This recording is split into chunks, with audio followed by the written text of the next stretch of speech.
Look at the red line. I'm going to stop and restart.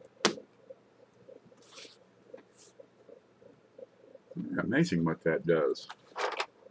I get the Play-Doh 35-piece fun set. Yay, Play-Doh. Look, we're just going to play. We can pull up some mint marks. Look, I got New Orleans. I moved the camera so I could get better access here, because usually the camera is right here. Right there. So now it's way over there. See? Hi, how are you? Usually it's right over here. So now it's out of the way. Let's see if this works. Play-Doh time. Coin Dragon was just on. If you missed that, he's got some stuff. He's got the pick of the litter, right? Where he goes through his cat litters. Cat swallows a lot of coins, apparently. Then goes and coughs them up right across the couch. Well, he's able to dig them out. Okay. I gotta find what letters are there. Okay, there's an S. I had a D. Oh, there. Found the D. D. Okay. And I gotta put this in another container, because if you bump it just a little, dude, everything, they're round, they roll. Oh, Jesus. It was a nightmare, but I got it. I'm okay. I'm talking again. Everything's normal. What's your favorite color? What's up, Lee Hill? Good to see you. Oh, I figured out how to make a little time work, but it takes up a lot of space. Huh. Where's that? Where's that? So you got the screen over here. Over here you got the little timestamps beside everything. Well, okay. We'll leave it right there until I figure out what else is going on. Look, I'm a coin guy. I'm not a tech guy. Just because I'm able to live stream doesn't mean I'm able to figure out how the tech stuff works beyond the bare minimum to make this thing work. Where's the, there it is. Okay, I like the purple. Let's stick with the purple. Okay, now Paula said you can use them like cookie cutters. All right, let's try it. So we did, and it worked. And getting it out is easy, and we'll squish it up. Got my notepad and pen to take notes. That's right, Silver Topaz. Okay, what we're going to do here is, where'd my knife go? It came with this knife. You got to have your Play-Doh equipment. I took my studio away because I finally got it emptied.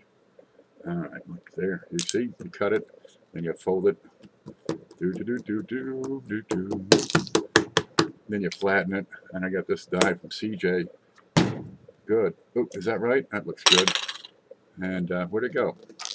Green. D is green. Remember that. So I can take and cut it out. Ta-da! Peel it off. My grandmother made biscuits the same way. I'm a tech guy with a coin hobby. No, I can make the computer work sometimes, but geez, the thing's got a mind of its own, I tell you. Let's just flatten some stuff. Now that's a strike. That's a D. All right, but this, we got so much new technology here. Look, huh? You can do stuff with this.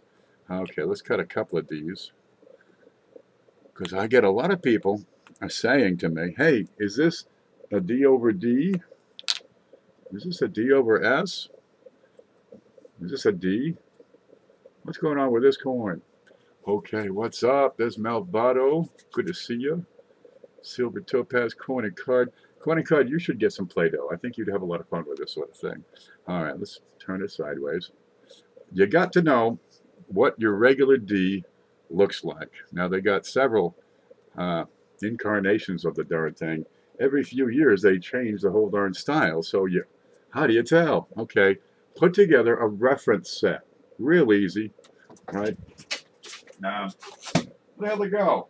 Oh, that bothered me. Okay, you know, a coin collection. So you got every date, every mint mark. This is an incomplete set, but when it's full, it looks real good. So you can pull out, what the heck does the mint mark on 1962 look like, right? So you can then say, say it with me, Okay, where is it? Where is it? We got to zoom in. Okay, whoa, that's easy. Come on. It's an adult channel here. All right, let's see if we can see what that looks like. There it is. Okay, because we don't know what a 62D mint mark looks like. How are you supposed to tell what you're looking at, right? Let's pull another one out here. Oh, let's see. How about what's this one? It's handy. How about a 2000D? See the shape of that you see right there, right? Remember it because it's going to go away right now. And this is what it looks like in 2000. Boy, that's an awful shot. Okay, it's got a spot right overhead. And it's a different shape. See the elongated serifs, the different size. A lot going on different here. The inside is different. You've got a very even shape and thickness to everything going on here. Get me one of those and the Whitman I got. Oh, got me one of those and the Whitman I got from Ken Peavy. These are probably the handiest thing, I tell you. One thing I'm working on is a kit to start this up for yourself. Pages. Do I get the binder? You can pick one up at Walmart for, you know, $2-3. It'll be good. Or you can get one from me. It'll cost you $8 plus shipping. I think we'll do it without the binder. So we get pages. And, oh, here you go. All these things. Alrighty. We can't see it. Stand by, stand by. You get all the little, all the inserts, right? And we could custom do it. Or I'll just print it with my logo. But, you know, the whole bit. Pages, flips, the little inserts, and then you're on your own for coins. Of course, I have coins for sale. Neat the way that works, huh? Put in those checklists. Remember we've been talking about those checklists? People are finding them to be pretty handy. But not everybody has a printer. Okay. All right. How do I get some light on this? I can move this over a hair. So I got the cord. Well, it's not really a cord. It's a ganglion down below. I don't have enough equipment to plug in one more thing here. So now my next trick is, you know, another power jack with the multiple outlets. I think that's probably pretty close. Okay. So you're looking at your coin, and you got this. I need to change that light. That'll probably fall over. And you got this sort of thing going on. You know, it looks normal. It looks just like your reference. But if you look at your coin, it's got this flat spot. Stop. Right here. And you think, is that a repunch mint mark? Because it's got this extra piece here. All right. Let's see if I can cut a deeper groove in there. Okay. You got to get into it. And it gets tough, right? Let's see if we can make that. Is that a Whoa! It's okay. So don't worry. Everything's under control as of right now. Come on, get over there. I need a coaster. Look. I invented this. All right, it's a... no, I don't want to use that one. Where'd the good ones go? Okay. I invented the clay coaster. But that's my scissors. I put them right here every time. I put them in the same place every other time. I swear it. Come on. Oh, jeez. Look at this. It screwed up my wallet. I've had the same wallet since I was like 12. You gets me by. All right. We're kind of there. Give me something. Oh, wait a minute. Where's my tin can? I got a tin can here. This has every single thing that I got to have in the world right here. Look at this. All right, it's a tuna can. I got to get more tuna. And I'll cover this whole desk with tuna cans. There, look, we got Play-Doh coasters. Huh? Okay. I do the other one just like it. There, okay. There, I think we can do it. I got to jack that up. Okay, technical difficulties, camera related. Nothing I can do. Wait for it. Still got the coin spatula. Yeah, it's back here somewhere. It works. It does the job as advertised. No, I don't think there's much of a market in there because you can just cut it out with, you know, cardboard. Directions are on the blog. Okay, you got this sort of thing going on, right? Where on your coin, you've got a blurry D. And on your reference coin, which is this one, it's also blurry, but doesn't have this blurry backside over here. The way it works. Hi everyone, Men's making. Yeah, we're making M&Ms. I don't think we're going to get this. There, that's kind of in there. Okay, you got to start looking at the fine details, and for this you've got to get close. I mean real close, right? You know that scope over here? You're not going to be able to see this high level of detail with just a magnifying glass. A loop will get you by, really. Where it is. These things, they're $3. They work. They do the job. They're good enough. Right? They're 10x. And you'll get more resolution out of this thing, even with bad eyesight. I know, believe me, than you will out of this USB, because that USB will give you 2 megapixels. Right? Your eyeball will give you the equivalent of 500 megapixels. These are great because I can't show you my eyesight, but I can take a picture of what I'm looking at. Okay. What do you got? Another 3 or 4 iterations on the digital technology, and you'll be looking at freaking microbes. That'll be cool. I'll be into that. Okay. Let's get over here. No, that's not at home. There.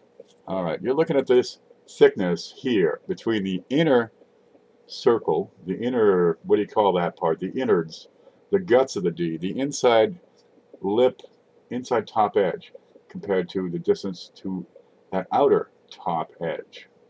All right. Now, on a repunch mint mark, even if they're overlapping, they should be equal or larger, right, than normal. But if you measure this, and there are ways to do that, and compare it to the same area over on your reference piece, which would be from about here to about there. Okay, how are we going to do that? Let's get a stick. And I get my Hoogie pen. Hoogie made a pen today. It's gorgeous. Made it out of Paduk. That's a real expensive piece of wood from Africa. Yeah, the nation of Africa. They're pretty slick. He's got the lead. He knows what he's doing. Okay, let's mark this. I'm going to go from the inner edge over to here. Is that right? There it is. About that thick. Over here in the same spot on the D. Well, that really doesn't. I don't think I got my. Let's try it again. Whoa! Okay, that one's gone. Let's try it again. Now I got to get in here from the inside to about there.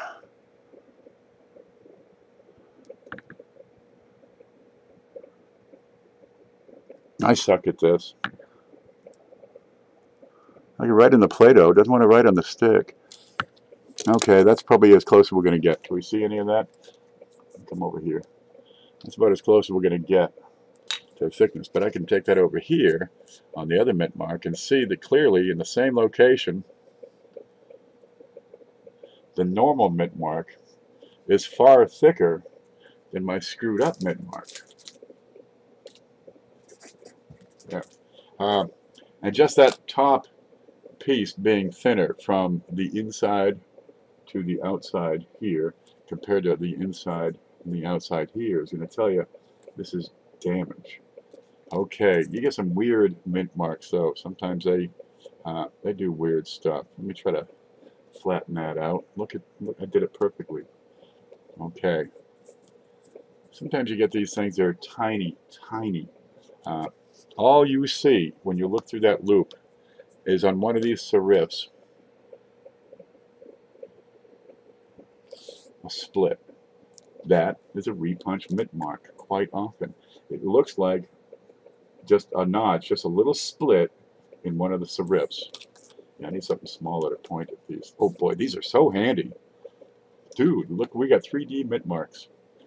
That is an RPM. Maury Veal had sent a bunch of these 1959D RPM number 4. We've been giving them out, and that's actually just this little notch down on the lower side. Is what that looks like. And if that's, dude, that's all it is sometimes. They're not very exciting, but people collect them. Where are you? Sorry, I didn't see you in here. Hi, Uncle Ken, Uncle Coin Dragon. You, good idea. Paramecium, high dry. Geez, how would be a high dry around here? I bet you we got some of those over in the Swanee River there. The D hole. That'll work. That's the D hole. Yeah, but every punch has a distinct characteristic.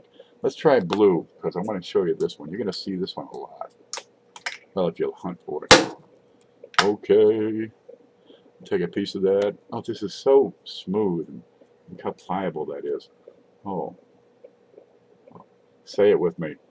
Oh. Alright. Enough of that. Stop. It's a family channel. Where'd my blue hole container go? Need to die. Let's press that out. Okay, up, up. Move these over. Oh, this is so good. Look, we're getting tools. We're getting showroom tools. Okay, we've got to have a couple of coasters at the ready. There's one. And we'll grab another one. Where's S? S, V. You ever see that movie back in the 80s, V? They swallow rats. They were lizard people. What's that one? 9. Oh, we got numbers. Oh, dude, we got numbers. That's the number. This show brought to you by the number 9. 9 chocolate caramel covered pecan pies. Remember that? I never grew up. Okay, there's an S. Whoop, pick it up. Okay, let's mess with this. In the 70s, right? Especially 74, you got this thing called a broken mid-mark punch. No, seriously, that's what it is. And it's going to look like... Oh, get up here. I'm not ready. Look at what I've done to my desk already. This is... I can't... Who lives like this? Okay, what is that? A bug? No, that's a booger. You can't say booger unless it's the name of my dog. Okay, come up. Get in. There you go. We kind of got it. Best part about the Play-Doh, it's self-cleaning. Yep. I took a Play-Doh. I took the brown Play-Doh and cleaned my oven yesterday. Whole thing. I just rolled it around. I've got biscuits and pizza cheese and stuff. And the letter 8. Brought to you by the letter 8. Okay. The broken mint mark punch, about halfway up on one side. Right. You got this extra bit right here. That's kind of tight for the 1974S. Let's open that a little, squish him in. We're going to make it look right. Okay, good enough. But right about here, you got this extra little bit of notchiness to it. I wonder if I have one available. Oh, this is so hard. I can't art. Okay, you get a little notch on the side. Right, if that's the bottom over here, if that's the bottom of the mid mark, about about the center of the upper swirl. What do we call this? A whirl? The upper part of the S. Where's the... Let's see if we got... I might have one. 87... 74 S. Let's see if we can find one here. I don't have a chance of putting any of this stuff away ever. 62... right in there. And how many Lincoln pennies you'll have if you had them all? What was that one? 2,000. Darn near 400. That's a lot of Lincolns. Okay, so here we got a 74S. Let's see if we can see a broken mint mark punch on this. And a lot of people say, oh, I have an RPM. Sorry, you've got a broken mint mark punch. It's common on that particular date. And I don't see it here. Okay, how about 75? That'd be a proof, wouldn't it? We got a 73 here. I got nothing. Let's see if we can find what I'm talking about, or am I just gonna... He's making it up. 1975. There. This can be hard because the proofs are so darn hard to image, right? But it's the punch, because they reuse that punch. Kind of like my grandmother. She'd reuse her coffee.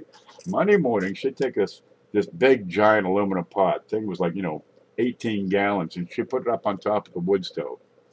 Throw some logs in. And then she'd throw some logs inside the wood stove and light them on fire. She'd take a can of coffee. And now this is, 1972. So back then, a can of coffee was like this big around. It's like a drum. And she'd open up and dump it in. Can you help me with this can of coffee? Yeah, push. We'd dump it in and just let that thing boil for a few hours. All right.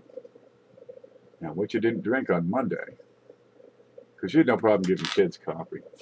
Makes them work harder. All right, what you didn't drink on Monday. What is that? Oh, damn, that is the worst thing. Look, if you're taking pictures of a coin, try to remove all the superfluous dead things. Oh, God, it's inside. It's inside. That's not having any effect. Okay, we'll ignore that. And halfway up on the left side, you're going to see this indentation. I'm going to set this down because there. Need a pick. And this is going to be hard to see because I can't get to it, but the light is going to be playing with us. And I'll tilt it so we can get a better look. Or we hope to get a better look. And on that S, you got kind of a bulge down below. I can't get in there. Where are you? Oh, boy, that's good. I'm pointing at the lower side of the loop, and then now I'm pointing at the upper side of the loop. That's just too darn tight. I need like a... Are there any diabetics or heroin addicts? I need a needle. Let's see if we can sharpen that up a little.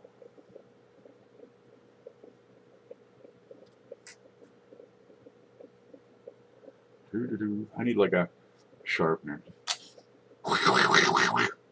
Okay, let's have another look at this. So I got a broken mint mark punch. It did a lot of these S's. And right in here, where are you? Now that's as sharp as it's going to get. Right in the center there. Okay, I need the hair. I had this thing I made with a hair. What's this? This is thin. That might work. Why, yes. Yes, I do. Okay, let's see. Let's look again here because this is a little thin. Where was I? The coffee. Oh, yeah. And so, you know, the next day you come up and you got that strong coffee. I can't, this is just too much for me. I can't get in there. There. Okay. It's about as good. That's about as useless as tits on the Pope right there. Wilfred Crumbly. Yeah, he's got diabetics. Diabetes. Dia something. Diatribes. Oh, how about the whole needle? How about, hey, these little wire clips? They got removable plastic. Yep. Let's see if we can point now. That's a little bit finer. Alrighty. Well, that's probably the best shot you're going to get of that broken punch. And that's all it is. A piece of the punch broke off, so you have a bigger space inside the mint mark.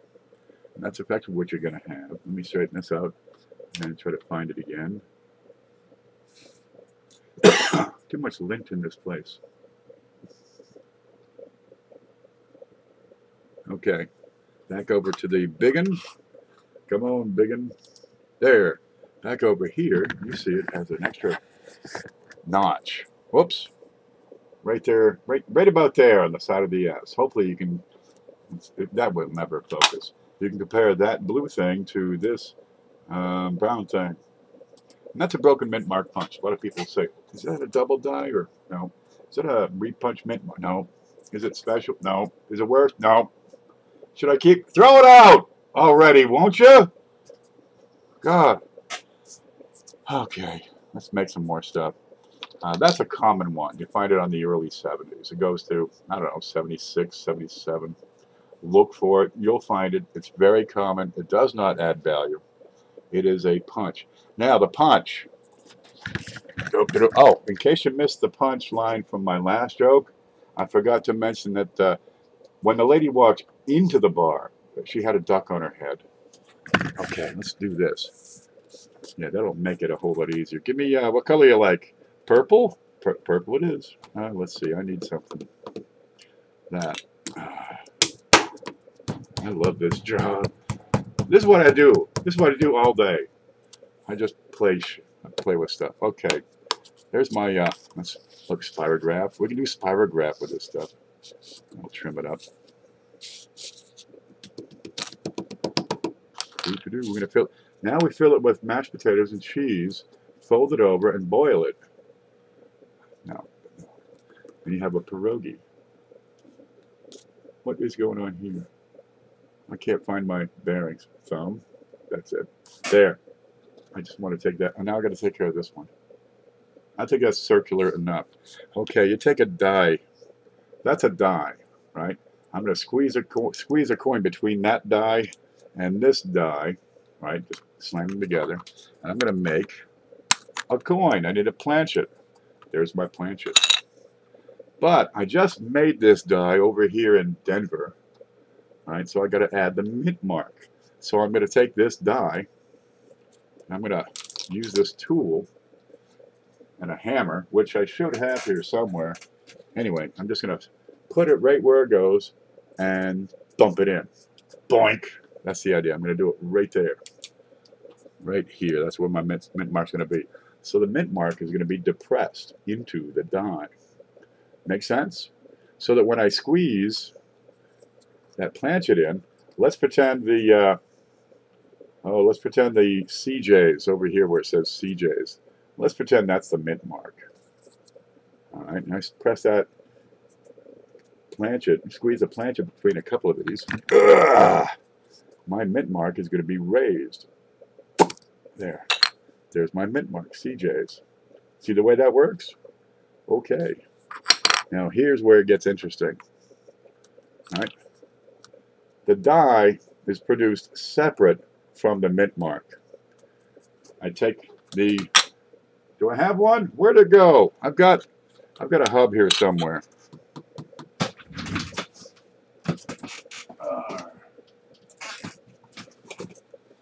That's not it. That's not it. Where is it? Okay, we'll assume that somewhere around here is a. Oh, here's my chapstick. Somewhere around here is a. There. There. You gotta keep your eye. You gotta keep your eye on these things so they get away from you. There's the hub. Look, it looks just like the coin. It's raised. You press the hub into the die real hard. Press it right in. And the hub puts its image onto the die. Now here's the trick. Up until around 95, they would hub the die, press the hub into the die. Then they would take the die away and heat it up.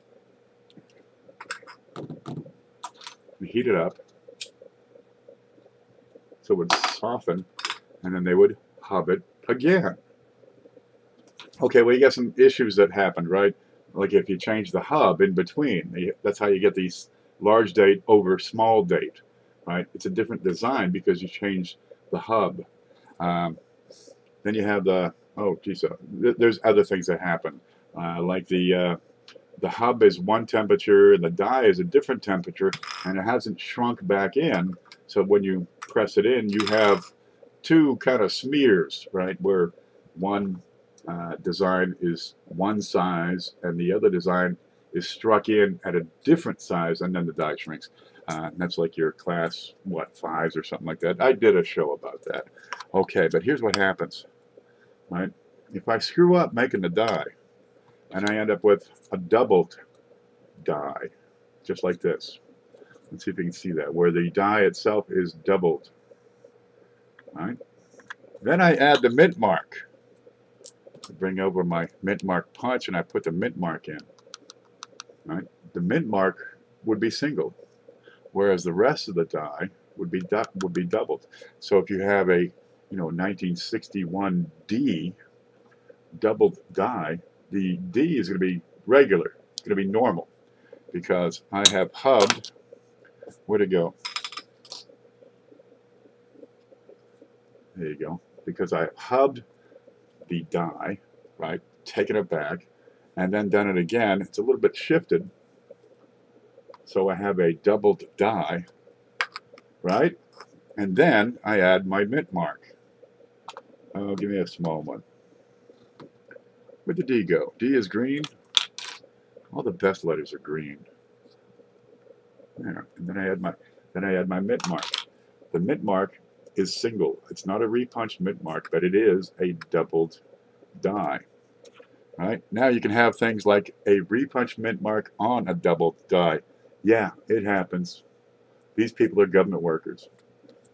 Then I got that. But the way these are doubled do not match. Anytime you have a coin where the doubling on the die matches the doubling on the mint mark, it's because it's a, what the hell is it? Mechanical doubling. There are like two of these where you have a doubled die and a repunch mint mark. They're very few and far between, but they're also going to be in different directions. Here, the mint mark is shifted in that direction. Over here, it is shifted in that direction. Now, how can you do that with a single hubbing? You can't do that, besides which the hub does not include the mint mark. Okay, so that's an important thing to learn. You got to know about that stuff.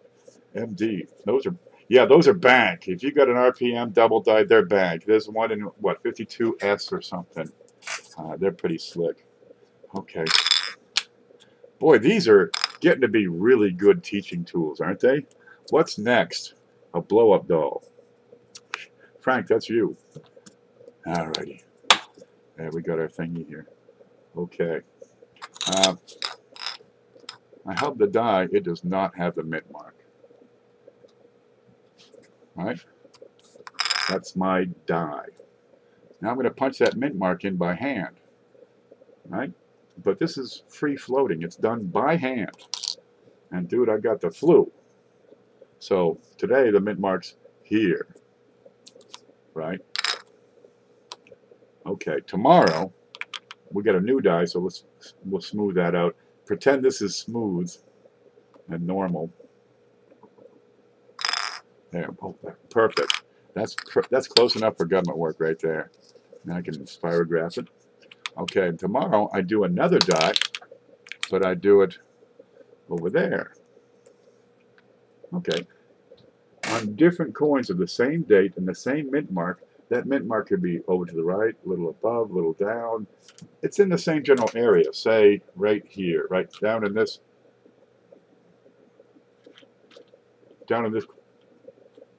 over here, no, yeah, over there, and yeah, over in this corner. Right, as long as it's in that same area, that's pretty good. That's the whole point of it, because they're done after the fact. Now, they can be crooked, right? They can go in normal sometimes, and the next time be a little crooked. Makes sense? Because it's done by hand. Or you can have it way the hell down. Whoa! Hard punch. Now what do I do? Oh man, I screwed up my letter. That was deliberate. We intended to do that. Yep, that's right. James Hagen is actually a single squeeze still. Yeah, we do a single squeeze now, so go figure that one out if you got double dies during the single squeeze. The squeeze that Frank is referring to is the hubbing process. Let's make this, where to go? I was using that. Yeah, we're going to flatten that. So you have, here you have the head. Stop. Here you have the head of a steel die, right?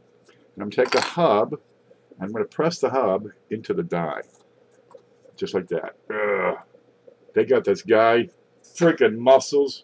His name is Sven. He's the guy who does it. And he makes a die. Whoop. Now, they used to take that die away, heat it up, and then hub it again. So you'd have double hubbing, which would create a doubled die. Kind of neat thing there. Where's the camera? There you go. And you can look at this under the scope, and you can see the detail. Little notches. Let's see. Get out my way, everything. I need a mouse area. I threw away my mouse pad because it was 20 years old. It was disintegrating. Okay, here is that doubled die. CJ made this, which is why it says CJ. Okay. There, it's doubled. You see this on your coin because these gaps, these spaces that you see, that's where the metal squeezes in. And that'll be raised in your coin. But on some of these bigger devices like this, you're going to have these little notches on the end. can have little corners, little steps. Well, I showed up better before. No matter. Let's get back over here. Home. Now, let me catch up because I got distracted. Hey, I need your email address. Okay, let me find out. Coin Dragon. It's actually a single squeeze. That's what I was talking about. Okay. Come on, go to the bottom. Go to the bottom. Go to the bottom. Do something. Huh. This don't work. Computer's going to have troubles. It's got this personality program in it or something. It just does whatever the hell it does. It's very temperamental, antagonistic, belligerent. Okay, in the single squeeze, which is now, they press it once. Back in the day, they'd press it twice. And we get the double dice. So how do we get double dice nowadays? Well, this is really neat because the die goes in crooked. Yeah, it goes in crooked, and then as it gets pressed in, the pressure increases, it snaps into place. Right, so you've got a partial die, and then it jumps and keeps going in. And that's how we get these class 8s or class 9s, as Daughtry calls them. Yeah, it's a tilted hub, and as the hub goes in, it cracks. There it is, and it kind of goes in at a little bit of an angle, and at the last minute, it snaps into shape. That's what that is. Okay. So if you're going to have a mint mark, it's different from the die. It can be anywhere, right? Anywhere in this area where it's intended to be. But it's really neat. If that's your die, right? On the coin, on the finished coin, which will look exactly like the hub, the mint mark's going to be over there. If I apply it over here, that makes sense? So they have to do it on the other side and backwards. They'd have to do it. Where's the green? There's D. All right. They want that D to come out looking like a D on the coin. They'd have to do it backwards and on the other side into the die. There's a mint mark. And it would show up on the coin exactly the opposite. It's up top of the screen at Cheapskate Coins. KPEAVEY. 7 letters. 1, 2, 3, 4, 5, 6. Yeah, at live.com. Oh, if you wait for it, Cheapskate had a sale, and I bought some stuff. Oh, we got a Philippines 1917 S and a 59 Canadian. They're going into the big show. Yeah, I wrote it down, but I didn't. I had to go do the dishes, and I got distracted with this pot of ravioli. And that's the best stuff. You got to make some ravioli. Yeah. So anyway, if you have sent me money like this past week, and I think you have, let me refund you that amount so that you don't lose PayPal fees. That'll work. Yeah.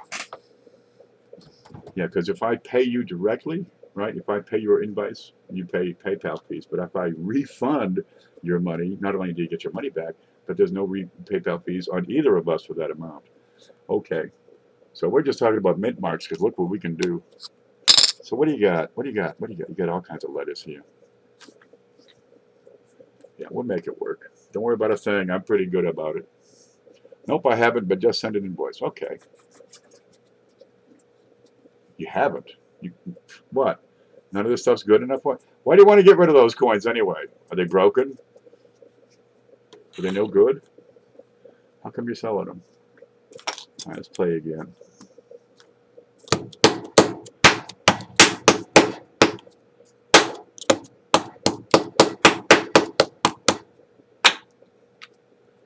Give me a D. There's a D. Well, give me an S over a D. What the heck is going on? Back in the day, San Francisco usually made fewer coins than Denver. Denver is the busiest mint in the entire world. They make coins for the United States and make coins for like Tokalo, Niue, or whatever, the Maldives. They make them for like East Germany, whoever. Anybody who's paying. Look, they are a private enterprise company. Make no mistake about it. It's the government using their power to make a buck. Is that a pun? Yeah. They got the equipment, they got the staff, they got the skills. Everything's in place, so geez, why not, put it to use? And it's effectively an industry, and it makes money for us, so we have to pay less taxes. Isn't that great? Okay. But San Francisco sometimes has extra dies. Now, this is back in the day. They'd have extra dies because the banks over there didn't need so many, because and the Midwest, which Denver serves, was growing real good. So they said, here, you can have our dies, except they already got a freaking S stamped into them. All right. So they get they get a box or something like that. They get a crate of dies, and they'd scour, they'd grind it down. There. They grind it down good enough. They are government workers, and if it's good enough, that works. And then they would punch the D over that S, and you would have sometimes little bits that would show up, and they're going to be tough. Here it would show right up in here as a bit of extra loop, right? Sometimes you'd have a bit of extra loop down here. It's in here where you really see the magic happen. This is really where you pick it up, because you're going to have inside the D, what do you call that? Inside the D, you're going to have this loop here where it's the center of the S connecting. There are markers for these things to help you qualify. There's a lot of nickels that have this, 47S, bunches of them. So you get, they call it an OMM. Ooh, I can spell that, can't I? Where's O? I had an O, I swear. Oh no. V7. What's that one? Okay, there. O, kinda. M. That's an overmint mark. That didn't work. Anyway, I can just stamp what I'm doing. And they're rare and kind of valuable because they are rare. Usually if they take these dies over, they get ground off decent. And you'll see some Ds, especially in the 50s, that around the D it's kind of higher, right? Because if I grind this surface, right, I'm wearing it down. On the coin, that extra depression is going to be raised on the coin. And the D is in there. D. Dump. Nope. There. There it is. Say, Malv. Hey, Draco, what's up? Oh, Leo. Howdy. Howdy. Draco World is here. What happens if I mix purple and blue? There's purple. And here's blue. So anyway, back to the coffee. What you didn't drink Monday, my grandmother put back up on that stove on Tuesday. Saved her an hour because you didn't have to boil it so darn long. But, she just heated it up. Of course, it's been sitting there in the corner for 12 hours, 18 hours already. So, it's kind of dank. Be a moth or something in there, sometimes a cat. Now we just take it out and get rid of it. And geez, it's kind of strong. You get right to work. Dude, 1 cup of that. I'm going to go rake, right, because we rake blueberries. Oh, God, I'm going to go right. Let's get in the truck. Let's go. Come. We were motivated. On Wednesday, right, these guys that fix the roofs would come by. You got any of that coffee? We got a patch. They painted on. On Thursday, it was a road cruise. Friday, we didn't drink coffee on Friday. We just got up and ran to the field. The letter 8, dark purple. I'm getting a kind of a dark blue, indigo. Not much, Ken. Yeah, that was the coffee story. This is hard to mix. Okay, here's what it was before. Here's what it was after. If you mix all colors, you get brown. Nurple. There you go. We'll make a Nurple mint mark. All right, we could adjust this with a little more purple, I bet. Dirt. There was this kid. I had the apartments, and there's this kid.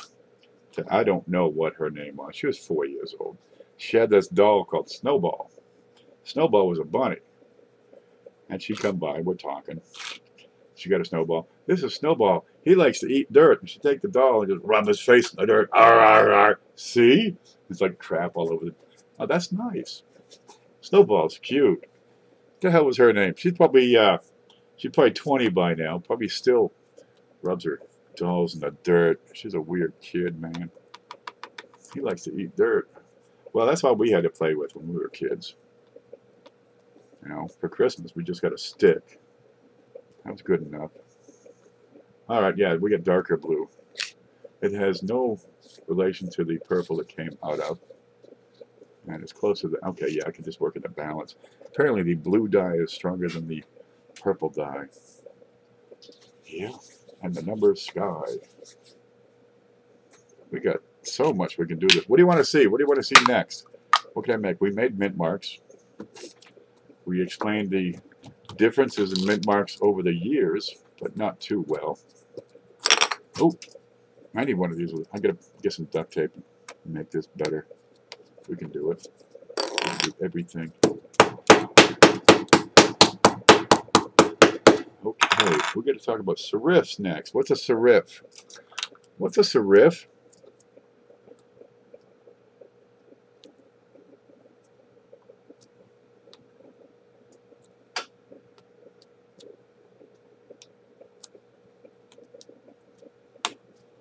That's how I do my shipping labels. Well, I got 4 shipping labels out of that. Oop. Oop. Look at this. We get S's everywhere. This is how they fake early S mints. They scrape an S, right, off of, I wonder if I have a picture. I probably do. I got a, you see, go in the videos I've made, and you'll see a bunch of videos where I say, look, here's a fake whatever it is, 1914 S, right? And sometimes they'll scrape off an S off of a coin and put it onto like a 1910. Okay, over the time, the style of mint mark changed. And you'll learn, I mean, if you really go hardcore, nuts, madman, Looney Tunes into the coins, you're going to start to recognize the mint marks by date and be able to describe them to people. Okay, let's take an S. This one, this S right here. All right, and we're going to adjust the shape a bit. Okay, we're going to make it more square. There we go. We're going to make it more square. It's kind of square. More square. This will be a little rounded. Okay. And you're going to have these little bits on the tails, right? Up on these areas. And they're going to have specific shapes. They're going to be flat-ended, like this one. All right.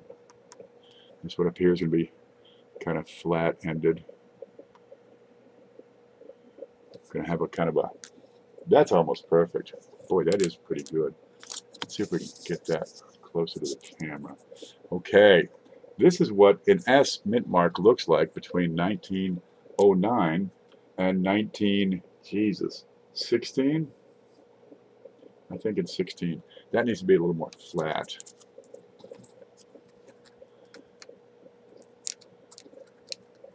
They changed the design after a few years. Probably because their freaking punch wore out. Alright. Okay, that's good enough. But in those early years, up here, this piece has a, in the serif, this is the serif, where it's not just the regular loop of the S, it's kind of the pretty little tails. Okay, in 1909 through 1916, this bit has a cut. Okay, that barely shows up. There you go. So, that's perfect. You've got this little cut in the upper serif. And this will show up on your better grades. Around fine, that mint mark starts getting so worn out along with everything else that gets hard to see. But if you get a pretty decent grade, fine or better, and your mint mark doesn't look exactly like this, question that coin. Because you can scrape off, they got these guys, right? This is all they do for a living. They scrape a mint mark off another coin. and put it on the one you want. Okay, so you get into the different designs. Let's try to make this. Let's try to make. Oh yeah, let's make one of these. Let's make a small. No, a large date. If we can do this. How are we gonna? I should have taken notes. Okay, let's do a large S on a 1928. Boy, this is a hack job. I feel like Gordon Ramsay. Oh, this is totally hacked.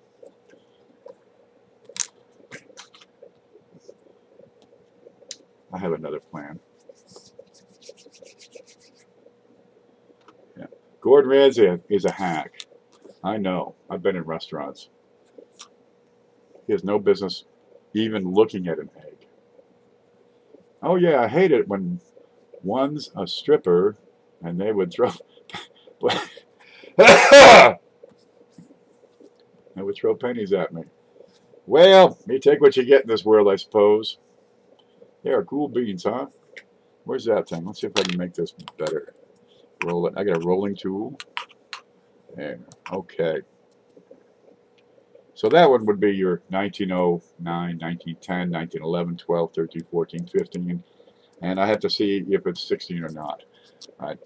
Okay, over here, I'm going to need a bigger.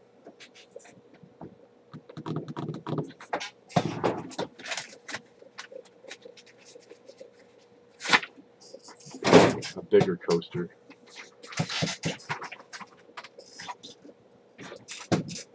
What'd I miss? Everything. We were talking about you. We said, too bad Penny Pincher's not here. He'd like this stuff. Okay. Here's a coaster. All right, we're going to make an S. S. Okay, but I'm going to dress it up some.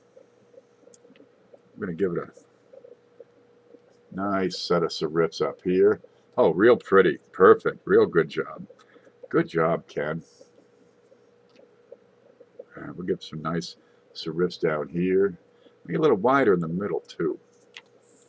If that looks okay. And how do we look? This needs to be curled a little better.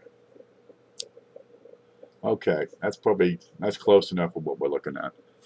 All right, 1928, you get two mint marks. One is a small mint mark, which is not too far from this.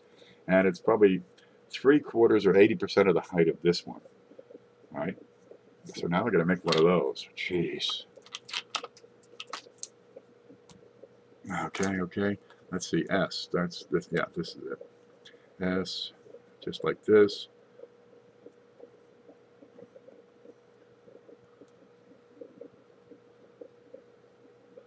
Okay, this is probably good enough. That's nowhere near close. Jesus, that's awful.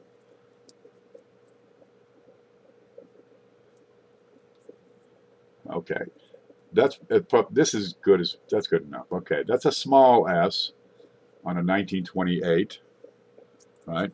And this over here is the large S on the 1928, and you get these characteristic designs here, right? These characteristics, these long serifs, for example, you don't have them on this one. Incidentally, this is the same S used on 1941 large S, unless I'm mistaken. I think I might though. Okay, but if you see this one, because you will, if you see something like that on your 1909 S, I mean, somebody scraped that one off, or they took a 1909. And they scraped this off in 1928 and put it on, you know, a little glue, a little duct tape, whatever the hell. That's why people like to just touch it with a drop of acetone and see if it falls off, because, yeah, it will. It is very hard to weld something that is this big. That's about the size of a mint mark.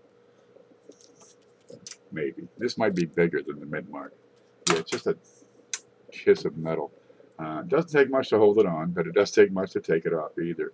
But the the various dates will have these neat things. You got ball serifs, You got trumpet tails. Let's see if we can do a trumpet tail. Do do do do do. I don't know. I can't art.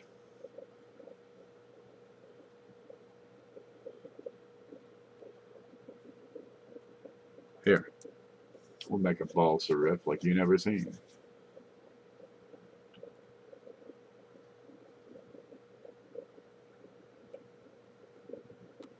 There, here's a trumpet tail with a balsa riff. Okay, the ball right up here, right? And there's a trumpet tail. It's flared like a trumpet, right? Kind of flares out. I could make that more trumpet-like. So, you know, that's the idea.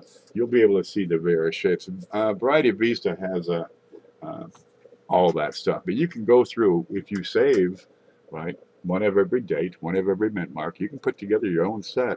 And you'll be able to notice that there are differences from year to year, or every few years, in the design of the mint mark. And those instances where you can't, you know, figure out the date because maybe the letters are missing or the numbers, you can look at the mint mark and say, oh, that's a freaking 1941. You can't see that? And they'd be saying, how do you know this? You got to know this. I like big S. I like big S, and I cannot lie. Your other brothers cannot deny. Show me that S. S, S, baby. How's that one? I'll show you my D. You show me that S. Promises, promises. Okay, this little time date stamp is really screwing with me. It's just messing me up. I'm going to take that out because I'm not using it. Wait for it. Okay, manage participants, pop out, toggle timestamps. Oh, I love that one. I clicked it, nothing happened. There, they all went away. S, baby. Yeah, we could do that. I got to have that for an image for one of these opening credits. You know, when I start the show, I usually, unless I'm just saying, I'll go on. I have a little picture I put up. Whatever. Maybe it's related. Maybe it ain't. Okay, okay, we can do this. What color's a baby? Blue? All right.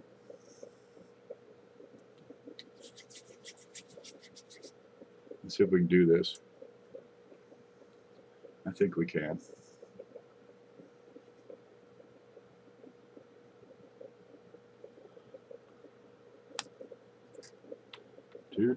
Do. Yeah, I was good at this back in kindergarten. I should have stuck with it. I'd have been master by now.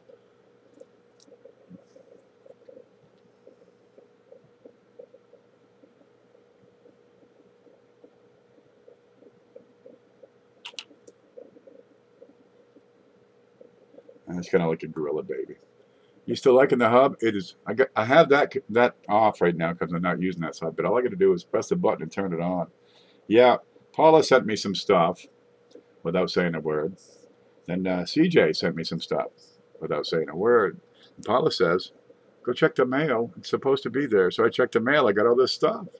So I figured, you know, Paula sent me this stuff, and I got to playing with it yesterday. And what I really like most, I say, is this hub. Well, of course, I ate my own foot there because I said what I really like most. Okay. Oh, this is perfect. S, baby. Get it? Get it? All right. So I figured I better play with the dodo, the doo-doo, the Play-Doh, whatever the hell. There. Get it? Ice, babe. It's a play on words. It's a clay on words. What hurts when you pee? Doctor, it hurts when I pee. What the? Oh, you can't come in here and say that. It's a doctor's hospital. You got to explain it to the nurse. You can't talk like that. Okay. I'll go talk to the nurse. Nurse says, what's the problem? It hurts when I pee. Alrighty. You better get that checked out. But there, we'll put that. I'll save that. Hopefully it won't dry out. No, that'll be we'll use that on coin class or something. Yep. Fat baby. Fat long arm baby. He's waving. There, look, Mr. Muscle Baby. Nice. Okay, it's got the mint mark and everything. All right. No, I haven't been cleaning, sniffing household cleaners. Okay, what's next? Let's move the blue back in the blue. A gentleman, Lord. The gentleman shows the L, not the D. The gentleman shows the L, not the D. I don't know what that means. Doctor, it hurts when I do this. Well, then don't do that. I went to the doctor. I said, Doctor, it hurts every time I drink coffee. He says, they take the spoon out.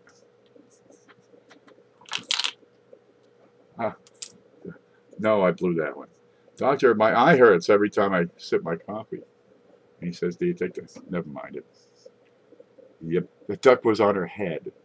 That's what that was all about. Use a pun, go to prison. You're going straight to hell. My grandmother, this is another grandmother.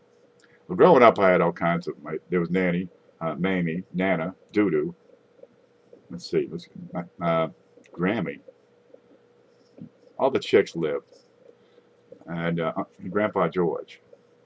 He was like 100 years old, that guy. He was 100 years old for 30 years. He didn't age. He just was created that way. I never knew him to be anything but, you know, an octogenarian. Okay, what was I going to make with this? Get some blue ready. Okay, ice, ice, baby. Shut that. Let me catch up on chat for a bit. Missing good stuff. Did we learn anything today? We showed repunched mint marks. We did some biscuit cutting.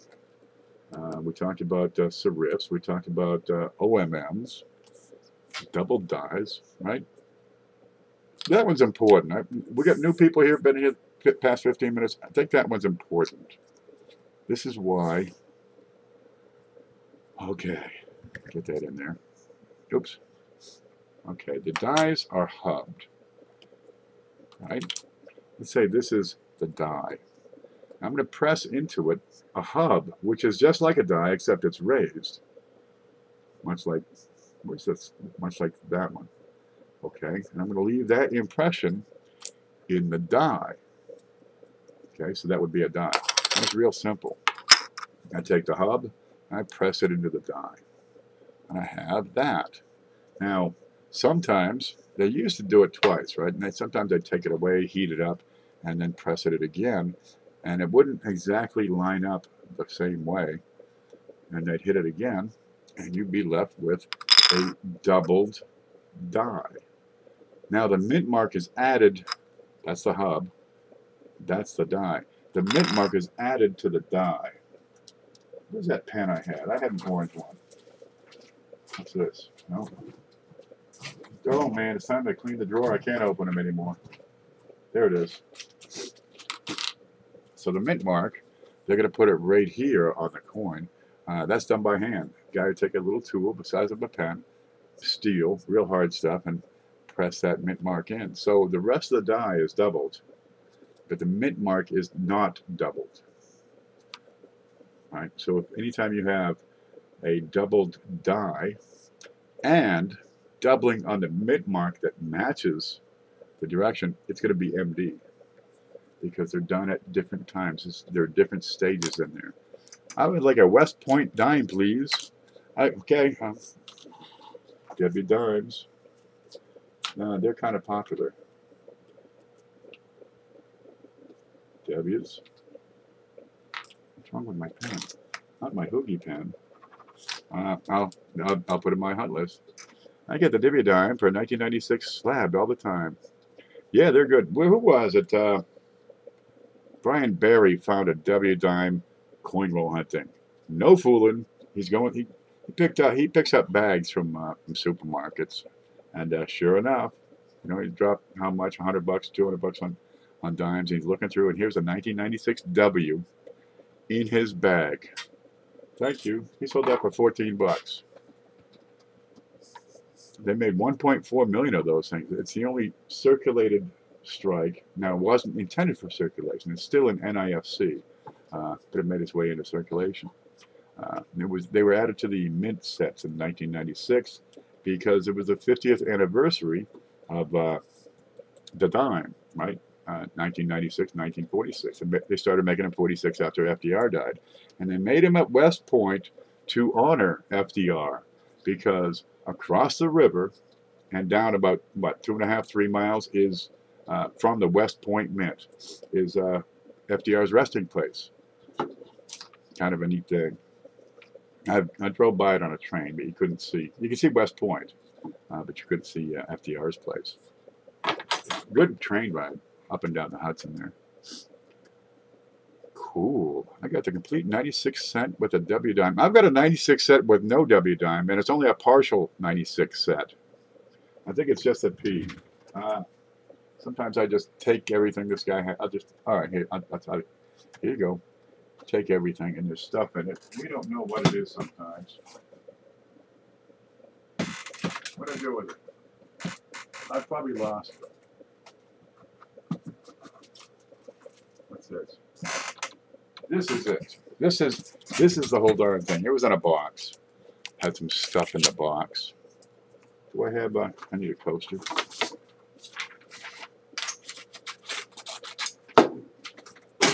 Yeah, just give it to me. I'll take it. Give him $20 and see what's in there. So I got this. It's just the D, 96D. Okay, great. I got a 96D nickel. The half is real nice. The dime, nope, D. The penny, D. The quarter, and of course the little D token. You know, those things go for like 15 cents if you got a bunch of them. How you would come up with a roll of these, I don't know. Are you breaking up sets? Why? Okay, well, sometimes people want to... The pennies and the halves, that's what they go for. They want to collect the pennies, and they want the full set of pennies, and they want to have them uncirculated and brilliant and all that stuff. And the same thing with the half dollars. And if they've gone through circulation, they get nicks, they get bumps, they get ticks. This really is one of the best sources for uncirculated. Now, they made the cellophane stiffer starting about, what, 84? They really improved it. 484, so it was just, this thin crap. They've been putting out a shoddy product for years and wonder why their sales kept falling. Gee, I wonder why. Okay. And that's probably what happened with the rest of this set. The guy probably needed the W, the dime, and the P on the penny and the half. But there's that. So I got to do something with that. All right. What's it worth? 95 cents? 50, 75, 85, 90, 91 cents. Yeah. I probably paid a quarter for it all, I'll tell you the truth. Shay loves to get those. Once in a while I get S-mints, hunting and scent rolls. Oh, you'll find them. They're getting thinner, really. I did a box, and I did a census on a box. I had no S-mints. None, not a one, nothing. Now 72, 73, 4, no, nothing. 0, zilch, nada. S, baby. Dum, dum, dum, dum, dum, dum. Come on, do it with me. Ding, ding. So anyway, there. Your mint mark is separate from the die. If your die is doubled and your mint mark is doubled, you got a problem, and it's not a mint issue. Although there are exceptions to every rule. Go back to your axioms, right? There are exceptions to every rule. Jeez, die deterioration is probably the biggest reason why there are exceptions to every rule. The things wear out, they break, pieces break off, and now you got something going on, and, well, you got to explain that, and here's all of a sudden an exception. All right, SOP, collaborate and listen. Speaking of collaboration, I guess Reiser calls. He says, do you want me to tell him? Do you want me to tell him? You want me to tell him about the date? Because we talked about a date for the next seminar. And, geez, I could, go with it. That's all I could say.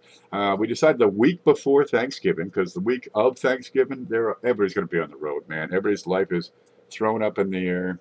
They're traveling. It ain't going to happen. You're on trains, planes, buses, right? Golf carts, whatever. They're not watching the coins. It's going to be skewed. So doing a seminar that weekend doesn't make sense. Week after, you get into the Christmas rush. Let's back it up a week. Do it before Thanksgiving, so you know people are in a normal routine. Anyway, he's like, want me to tell him? Want me to tell him? Well, even if it's not finalized, he's so eager. We're gonna make it final. It'll work, and we'll start Friday, Saturday, Sunday, and probably Monday, because the results we've seen over this past week. Those of you who have done a show, how have your results been since the seminar? Thanks for the earworm. Doom, doom, doom, doom, doom, doom, doom, doom, doom, doom, doom, doom, doom, doom. Ice, ice, baby. My baby's falling apart. Oh, we gotta get some Yeller. Oh, Yeller, where are you? Oh, no. Where'd it go? I had this pile of Play-Doh. Oh, it's right there. Yeller. 2 weeks before. Boy, I sure hope Riser was paying better attention than I was. I'm sure he'll figure it out. I'll let Riser. Riser's going to be in charge of this one. Oh, how about that one? Yeah, he's up for it. He does metal detecting, does storytelling, does dinosaur bastardizing. I don't know what he's doing with that dinosaur. I really don't. But he's got a good channel. He tells good stories. Okay. Nope, that didn't work. Break off.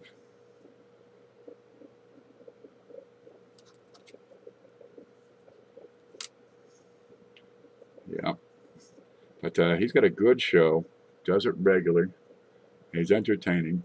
And he's got a lot of zeal. Look, it's the demon child. This did not work. Ooh. No. This is failing terribly. But more importantly, he's believable, right?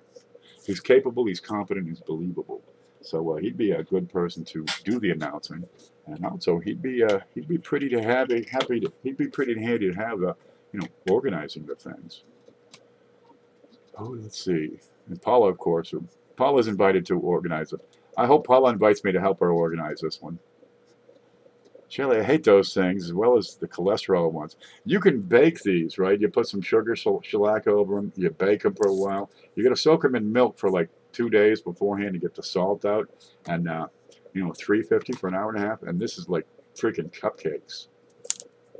Seriously, dude, this is the best stuff.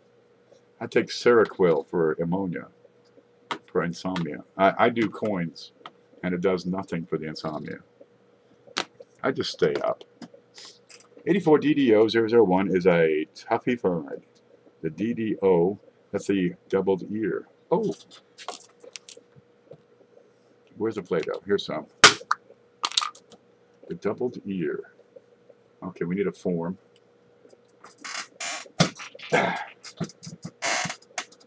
Fucking look at that. That was perfect. We're going to do that again. All right. Okay. I'm out of purple. Oh, no, I'll shave some off of this.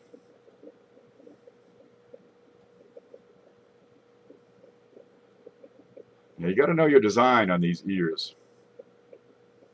Because Lincoln had big ears. Guaranteed.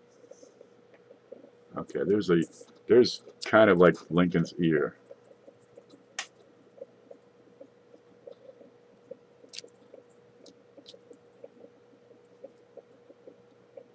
You get this part right here. See that?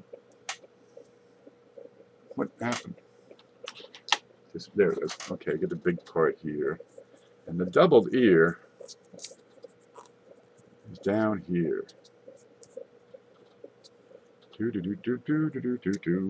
the doubling that you're looking for is extra metal. It's raised metal. It was hubbed. And when it was hubbed a second time, it was a little off. So you have extra metal. And let's see if we can make this look right. Nice job. Hey, I was born for this. I take Zans. Zans. Dude, I'm so out of the loop. What's a Zans? It's down here. This is the extra metal. And it's like, you know, a foot from the ear. It's extra metal. It's below the ear. All right? That's the Difference between a normal 84 and the doubled ear is that. Okay, you ready? 1997, what's that look like? 97 has a doubled ear. Think triangle. That's what a 97 doubled ear looks like. And it takes this section from here to there and kind of spreads it out. Let's see if I can do this a little better. It'll be like that, and it comes down like a triangle almost. Okay, then there's the, what, 96? It's a little bit over here. It's a bit of this edge, right, over here. Then you got some, and all you see, stick, there's one. And all you see is some extra doubling, like in here, right? Well, let's see. I don't know what this one, like some early dates. You might see some doubling like up here. Anyway, they're all different. No, none of them are the same because it's the way the hub made the strike, right? And if you change it a little bit, it can be up, it can be down, it can be left, it can be right, it can be tilted, it can be spun, it can be rotated. It could be rotated around the center, it could be rotated around the edge. And that's why there's so many different double dies, even on the same date, on the same year. Play-Doh time is happy time. Vans are purple footballs in the South. Okay. Oops, retracted wrong one. I need to get off the phone and use the Galaxy. The Galaxy is on Orion's belt. I think I found one like that and didn't know and put it back into circulation. Oh, I saw this. Is it good enough? I don't want to touch the baby. Okay, the baby, I think I just lost my purple forever because I'm not touching that baby. That's my favoriteest thing I've made in years. I quit taking my meds for psychosis. Doctor says I should give up the coffee. I haven't done this one. This one's going to be hard, but possible. All right. Boy, this one's going to be really hard. How do I explain this one? With new Play-Doh. Aha! Okay. They cut the die off of a rod. No fooling. Off the whole darn. They got a steel rod, and they cut it off. Might move it up, and then cut another one off. I'm going to need to... Okay, it doesn't really have to be perfect. It just has to be long. Okay. Let's see if we can make this one. But they, a standard rod is going to be probably 8-footer, 12-footer, maybe 16. I'm going to guess it'd be in a multiple of 4 feet. And they cut it with a lathe. No fooling. Okay, so they take the thing and they're going to spin the cigar. They're going to spin the cigar and hit it with a lathe. And we're going to say this is a lathe. So you got a carbide tip, right? Got that much width to it. It doesn't have to be very wide. It just has to cut enough. And it'll be like over here is the way they cut it. Watch Hoagie's show and how he used a lathe to remove the metal or remove the wood on his pen in today's show, right? This spins, and as it spins, the cutting head makes contact with the material and takes off just a little at a time, Now the way they cut the die is while it's increasing in depth, it also moves to one side. So it's cutting a cone. You follow me?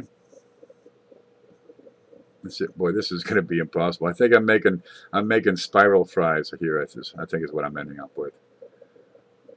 There it is. Okay, so when it finally comes up, it has a shape of a cone. That's the whole idea. Let me fix that so it's shaped more cone-like. Come on, cone. Where's the cone? He in here? You in here?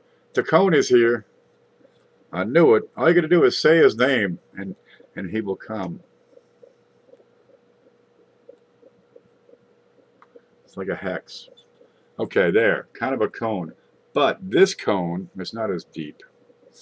Has all these little lines from the side of that carbide tip. Where are you? Right? So you have all these little lines going up the side of that cone. And there's a lot of them. And we can't see any of them. Oh, I'm a bad man. We got to change this. Okay, there's the die. All right. And there's the cone. Okay, they take the die, right? That's what this is. They're going to hub it. They're going to, well, okay, it's too big for the hub. They're going to hub that die. That's where this comes in. All right, except that I need to stick the lathe lines that helped to make this thing. I'll use this. Hopefully this will make the lathe. No, it's not even going to come close. Those lathe lines, these are concentric lines. And no, this ain't going to work.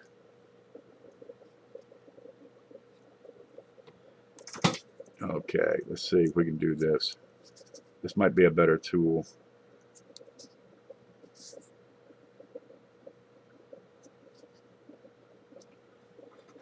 Kinda. Don't worry about the overlap. That's not really there. This spot here, pretend it's like circle and circle and circle. But when they press the die into it, right, the upper part of the cone is flattened out first. So those lathe lines aren't going to be there. But over here, those can remain, because if I'm creating a hub, if I'm creating a hub, watch this. These are going to be raised. Those lathe lines will be around the edge and remain. And I got no way to polish this hub to remove those lathe lines. Impossible, because these are raised. Okay. So where the heck is that? There's one back here I got to show you one day. Remind me. You go on to make the die. This will be the master hub, and it will have lathe lines. Then you make the master die. Then you make the working hub. Then the working die. And at every step of those, these will get thinner and fainter. That's the idea. But sometimes they make it all the way. They don't get polished off. They can be polished off at the die level. But if they're not, you will transfer these little lines, these little fine lines, which is from the process of cutting, way back here, the process of cutting that die, because it's the side of that tip doing the cutting that's leaving these little fine lines on the cone, and it's not flattened out, it's not polished off. The best part about those lathe line coins, they don't have a lot of polishing marks on them. Because after you polish the die once, they're probably going to be gone. There. And you can't see a darn thing here. Okay, this is just scrubbed up Play-Doh. Thanks for the reminder, Adriana. You can't go. All the plants are going to die. Hope you're feeling better. Take your football, or whatever the heck that thing is, the ludes. Take it. Take whatever you like. It's okay with me. I don't mind. Just don't let the kids see it. Okay, I'm out. All right. Happy birthday. When yours is. Yeah. Lathe lines are great. They're much rarer than you hear about. I've seen maybe 4, perhaps 5 show up in the coin op group in a year. People don't know to look for them. Still got mine from Amber P. You got a lathe lines? You got hers?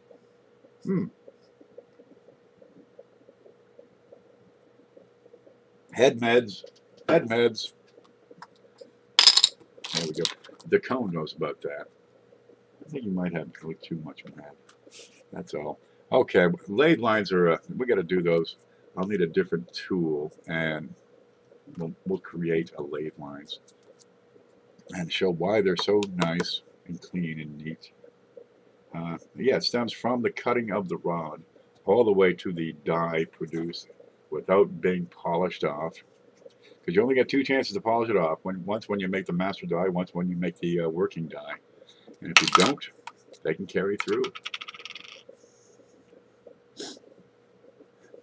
Yep, works for me. Add bill. That'll get you home. Gosh, kid.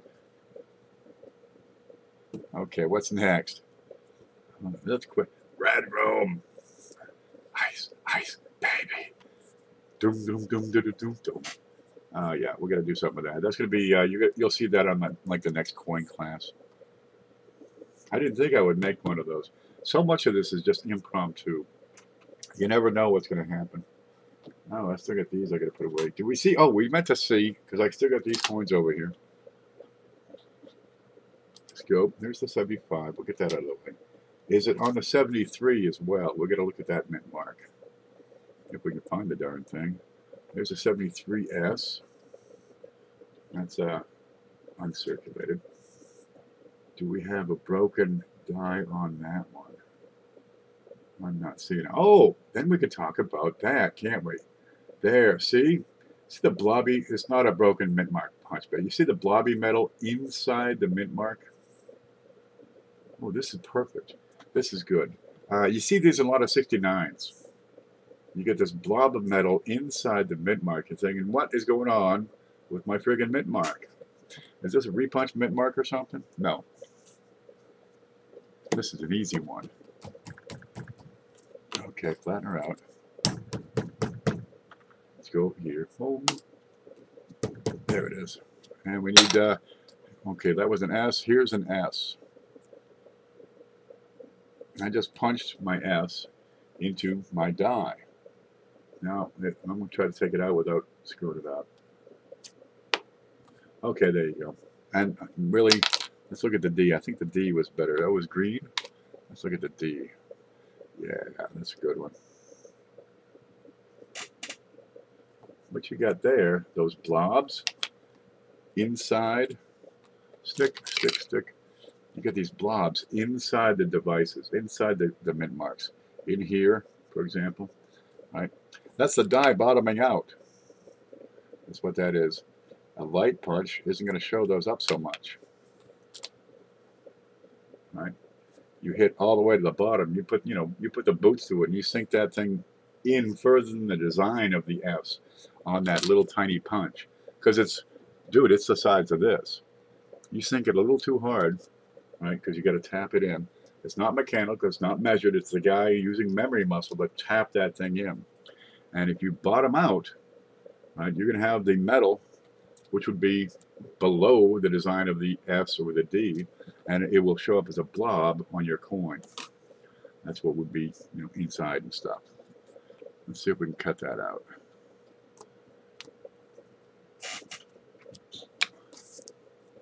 There you go. So your mint mark would have a blob of metal on the inside. That's all that is. That's simple enough, but people don't know, so we have to tell them. Just found in a roll, 1998, reverse clash with feeder finger marks 2 into the example bottle for when I do an example. Was that the one you had in your show? That looked like it was a misaligned clash. I was thinking it had the angles in bays 3 and 4 going north, west, southeast, which would be a match for a clash of Lincoln's vest. I think that's what that was. You're going to find feeder finger marks are uniform thickness, right? Because the vest on the other side, it's got some character to it. Where are you? There you go. You got some character to it. It's rounded. Right. The feeder fingers, they're steel, right? What do we got? I got nothing. Okay, I got this here D. Home. Okay, you're going across the die. The feeder fingers feed the next planchet into the die, right? Feeds in, they slam, spits it out. And it, it's like this. 10 times a second. Okay. Sometimes the feeder finger, that's this thing, will come into and touch the die. A lot of times, you know, maybe it's coming down and it leaves this mark on the coin, and it does it again, and it does it again, and it does it again, and you get these marks on the coin. And they're uniform, they're consistent. It's like they have the same height. Where's my thingy here? Okay. You see them on one coin. Where the heck is there? Nope, there. Okay. They're going to be straight, and they're usually from the northwest going towards the center, right? Coming in at like 10 o'clock to like this, coming in like this, and they may go deeper, but not usually, about halfway through, and they can be at various points across. But that's the parallel. Yeah. Where the heck is there it is. Those would be something like a feeder finger mark, and it can distort the design. Or as Jason C. calls them, multiple event. That was a multiple strike clash, 1983. It was. Okay. All right, so you got 2 coins. Man, you're moving up in the world. All I got is Play-Doh. I don't have any coins. I'll be jealous of your coins. These R's exquisitely scratched into the die. These are exquisitely scratched. Outstanding. Yeah, they're out there. You'll find those, and they usually occur on the reverse. You get them on the reverse. You don't get them on the obverse because that die's way up here. There we go. Now they used to make these dies and press them this, or they'd make the coins by pressing them up and down. They'd have one on the bottom, right? Take the coin, put it in, and then slam down.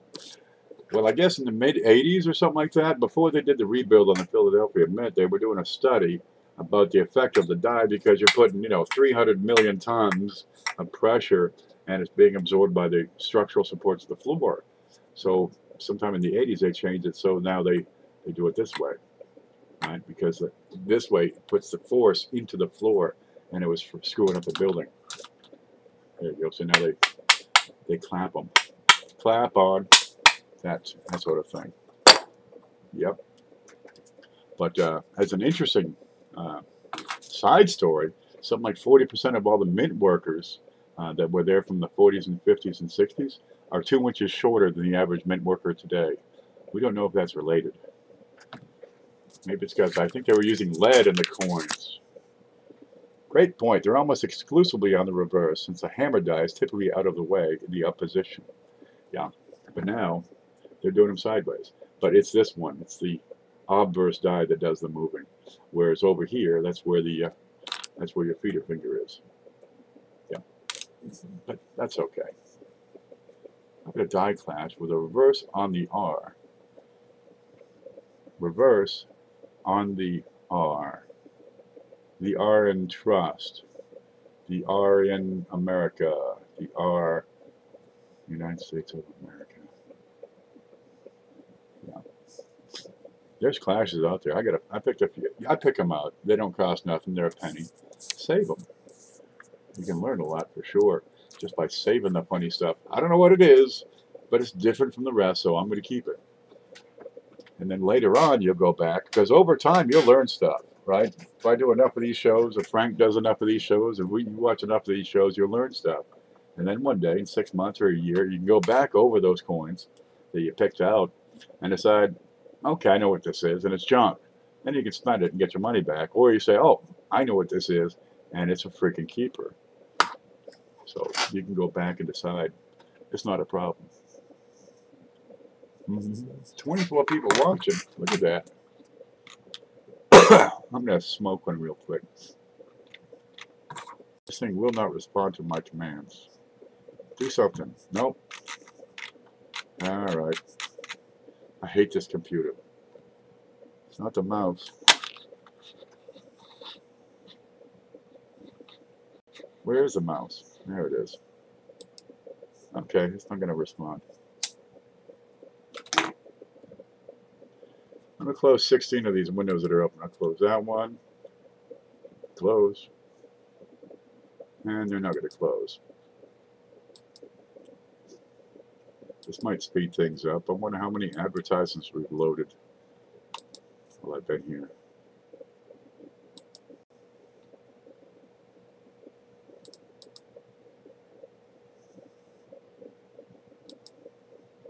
We're getting there, guys. We're getting there.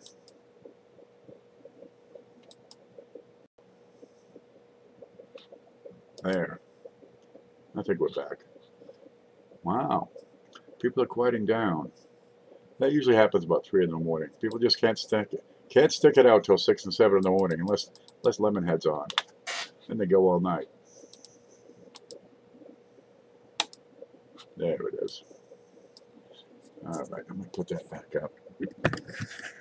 Maybe we can see something. The camera is so darn temperamental. You should be able to, you can focus from here. I believe in you. I've lost faith in the camera. JC Will is here. What have you been doing? We've been talking about mint marks and stuff for like an hour. I keep playing with that Play-Doh. You'll end up making a Baptist, making a Baptist preacher. We kind of have one. This is a baby Baptist. We can dip him in the water. With Duncan. You've been baptized. I can always go all night. There you go. Let's flatten that out. So many different things happen to these things, but you got to realize the mint process limits the sorts of errors you're going to get on these coins. A lot of people say, is this an extra S? You know, in trust? I'm out, guys. Nighttime. Hey, CJ, thank you for the dies. CJ made the die. There, CJ's Coins and Crafts. Looks like this. There's another one. There's another one here somewhere. Here's one. And he'll sell you these. So you can do your own Play-Doh shows. And dude, you don't have to use Play-Doh. You can use like matzah, whatever you got. It's all good. Okay, but people say, hey, is this an extra S up here in this part of the date? What mint process would create an extra S up there? About the only thing you could count on would be doubling of the die by rotation, right? Which would be a class 1 double die or class, whatever that other class is. Where it goes in, it's rotated in relation to its original strike. And I think I did that one real good. Wow, I did that so good I squished flat the existing design. Okay. People often ask questions as if what they're asking makes me think that their idea of how these are made are that they are typeset.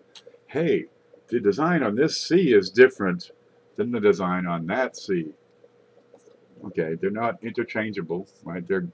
They're hubbed in. They are pressed into the die. Okay, let's get into it. They make a big giant picture of the coin. Right, they sculpt it. They engrave this clay galvano, and it's about 8-9 inches across, maybe a foot across. It's called a galvano. And when they got the details just right, they shellac it or put this spray crap on it so it hardens up.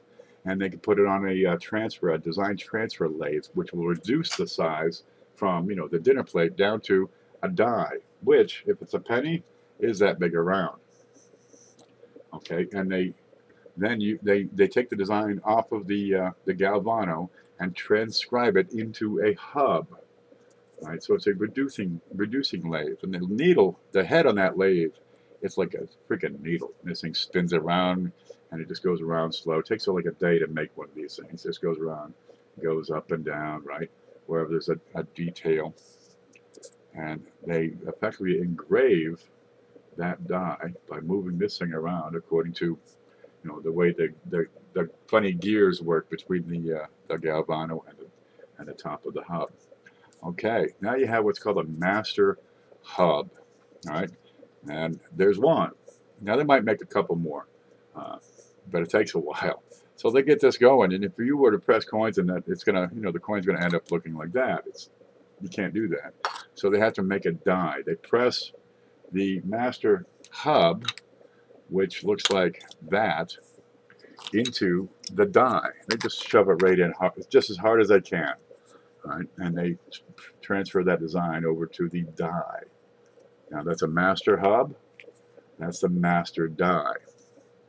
Now, if they make coins with that, they're going to get 50,000 runs, 100,000, maybe 500,000 runs, and that's the end of it. They need to make them more. So really, they'd have to use a lot of hubs because, you know, you use some designing with each hubbing. You have to do more. You have to take it another level. They go from the master hub to the master die. Then they make a working hub, and they drive the die into a hub to create the raise design. Effectively, they make a coin, right? The die, it's depressed, makes a coin. But here, it's on the end of a steel rod. So it's a hub, a working hub. Now they can take the working hub and smash it into another die and make the working die, and that's used to make the coins. The whole idea is one master hub makes, you know, 100 working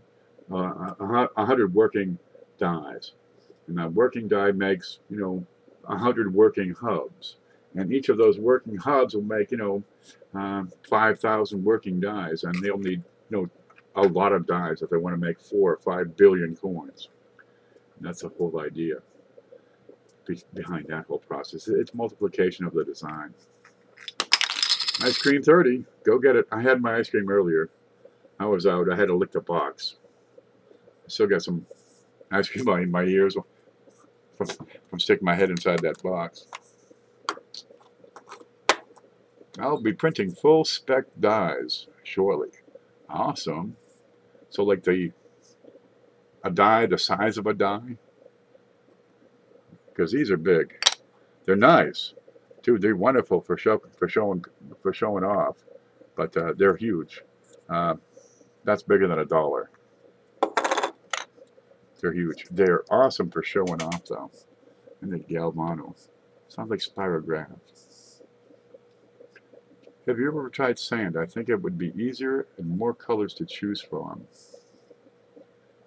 Sand instead of ice cream? I'll eat the ice cream.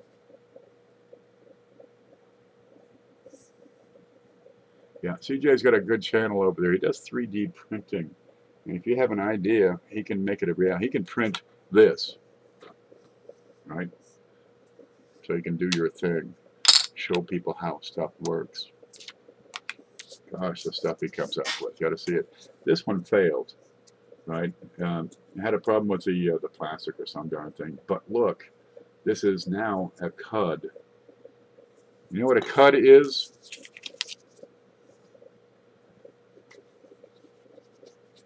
I like to show this when I have this stuff out. Okay, get that up. Here's a die. We can make this right. Roll it. Perfect for cuts. All right. Okay, there's a die. Steel rod.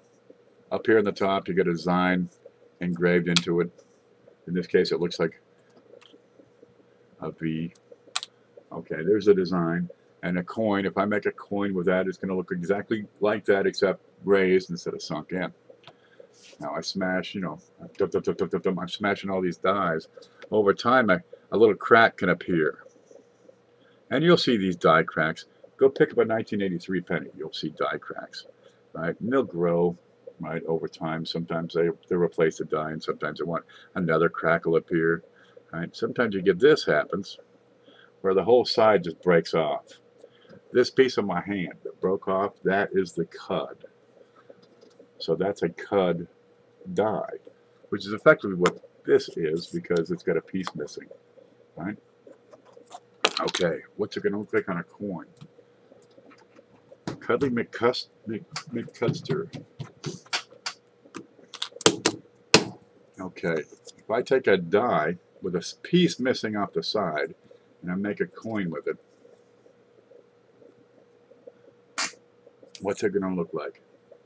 I'm going to have a big bulge that intersects with the rim over here. How can I adjust the light there? No. Coaster turn. Let's see if we can show that. There you go. That's a good spot right there.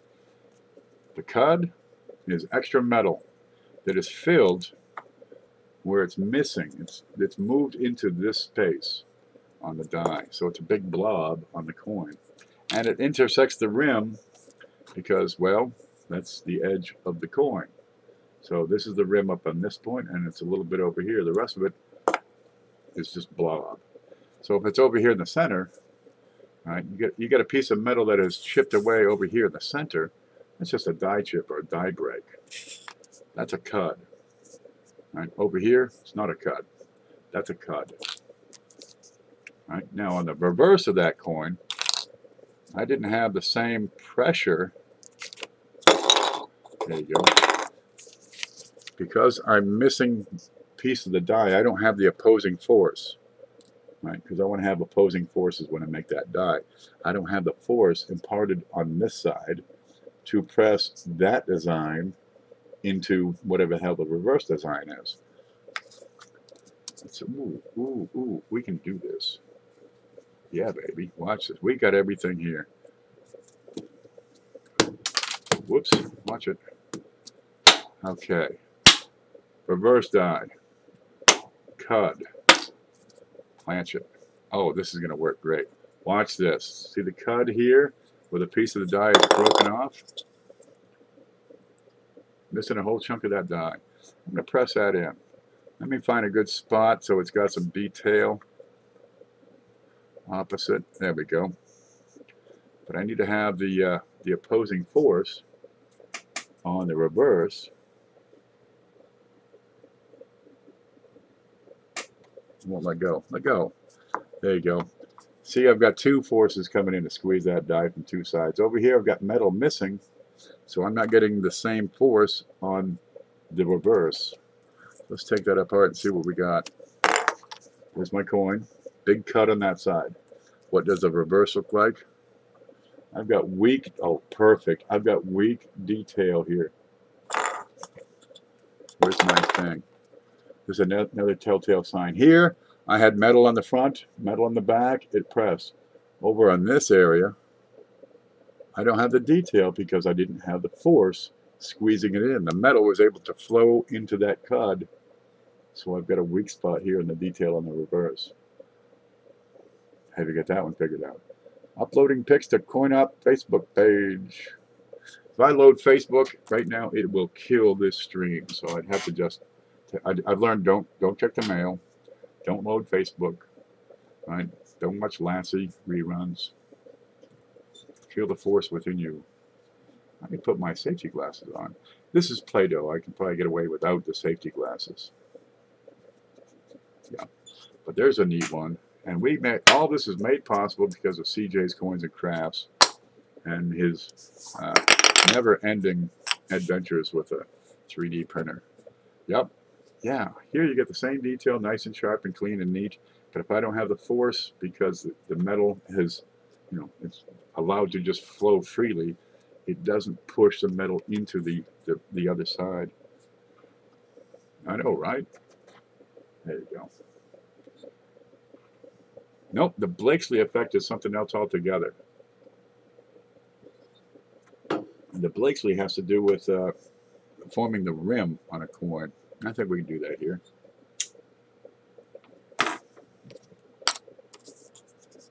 Okay, we got our planchet. We punch it out of a strip. Okay, and there it is. But I've got you know, a sharp square edge because I punched it out of a you know, long sheet. Flat surface. There's nothing special about this surface. Okay, it's going to be milled. The process of milling is pretty simple. It goes into a slot. Got a spinner in the center. I think the outer radius also spins, but it shrinks. And what that's going to do is push up the metal. Use this, and the metal's going to push up as it goes around. We can kind of do this. It's not the best example, but we can kind of do it. As I spin this around, see how I'm getting a rim? I'm forming a rim.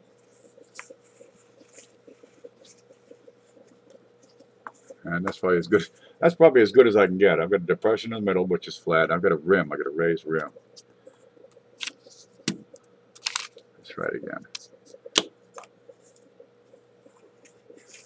Okay, but I've got two sides at work here. Ooh, maybe this will work better. There. Okay, I can do this. We can do anything. See the way that works? And this is the upsetting mill that does this. It actually moves this thing around a big wheel sort of thing. All right. You get two parts spinning in a different direction, and it raises the rim. And there's also a piece above that keeps it flat and neat. All right. Okay, that's how a rim is raised. Now, when we punch this out, right, we cookie cutter this thing out of a sheet. But geez, we got too darn close to the end of the sheet, and well, there's the end of the sheet. I have a clip, right? Or maybe there was a piece that was already punched out, right? And maybe the sheet wrinkled and it just popped flat, and I cut one of these planchets out of a space that was already punched out on another one. I'd have a curved clip, right? Because there was already a coin cut out of this space. So I'd have a curved clip, right? Or maybe I cut it at the corner of the sheet and I have a corner clip. There's different ways. Or maybe I cut it out of two missing spots and I got double clips or triple clips. Kind of like a piece of cake, like making a piece of candy. Yeah, we could do this. Okay, we're gonna let's make a square clip. You know, something off the edge of the sheet. Right? They punch it, but geez, it was at the end of the sheet, side of the sheet. So I have this. Well, now if I run that through the upsetting mill, the distance on these two wheels doesn't change. There, I gotta move the baby. Sorry, baby, you gotta go. There, the distance between these does not change, and they spin. Right? See the way that works, and they're kind of forming a rim. But over here, it's dead, and then it'll pick up again. So I'm forming a rim. But I get to here, and it's dead. Okay, across from the clip. There's my clip. Across from there, right straight across, I'm going to have a weak rim because I don't have the force between these because it doesn't reach. I don't have the force needed to push that metal up against the other rim former. So it's low, it's flat, it's weak. Over here I've got it, and they're squeezing that thing in, and that's what's raising. That's what's raising the rim. That ain't working. I think that's getting sticky. There you go. But here I'm out of space. You can still spin it, but only on one, and there it takes over again. Okay, but I don't have the opposing force again because they do, you know, you get a piece of metal squeezed between two other pieces of metal, spinning, you got opposing forces, believe me. But if I've got a flat spot, well, that's not going to fit. It's not going to fit. It's not going to give a force on that. And the other side is low, the rim, and that is the Blakesley effect, or Blakensley effect. Walmart's finest computers. Well, they make some good pies up at Walmart. I don't eat them. I'll eat their Walmart chickens on occasion. You know, when I want some time off from work. Man, I can't commit. I had one of them Walmart chickens last night. I'm just gonna, you know, I'm shitting blood. I'm gonna get a few days off. Well, at least someone's getting a piece.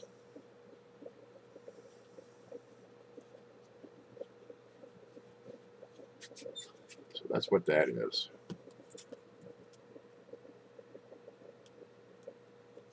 Read my last, please. Penny Pincher, we gotta find you.